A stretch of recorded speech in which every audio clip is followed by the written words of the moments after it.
Hello everyone, আমি nail artist Riya. আমার এই দুদিন ধরে একটু ঠান্ডা লেগেছে, এই কারণে গলাটা একটু ব্যথা। তো তোমরা কেউ কিছু মনে করো না, আমার ভয়েসটা এরকম আসছে তাই জন্য। তো আজকে বেরিয়ে পড়েছিলাম, বাসে করে চলে গেছিলাম নৈহাটিতে, আর নৈহাটির থেকে আবার ট্রেনে করে চলে গেছিলাম শ্যামনগর স্টেশনে। আমি শ্যামনগরে আগেও গেছি কাজে এই দিদির বাড়িতে। তো এই দিদি কিছুদিন আগে আমার বাড়িতে এসে নেল এক্সটেনশন করে গেছিলো।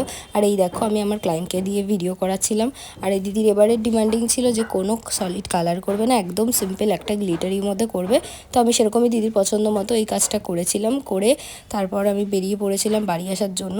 আর এই দেখো আমাকে থাকতে দেবে না বলে আমাকে ব্যাগ ট্যাগ শুদ্ধ আমাকে তাড়িয়ে দিচ্ছে, বলছে তুমি বাড়ি চলে যাও। এরপরে আমি চলে এসেছিলাম শ্যামনগর স্টেশনে, এসে অপেক্ষা করছিলাম যে কখন ট্রেন আসবে।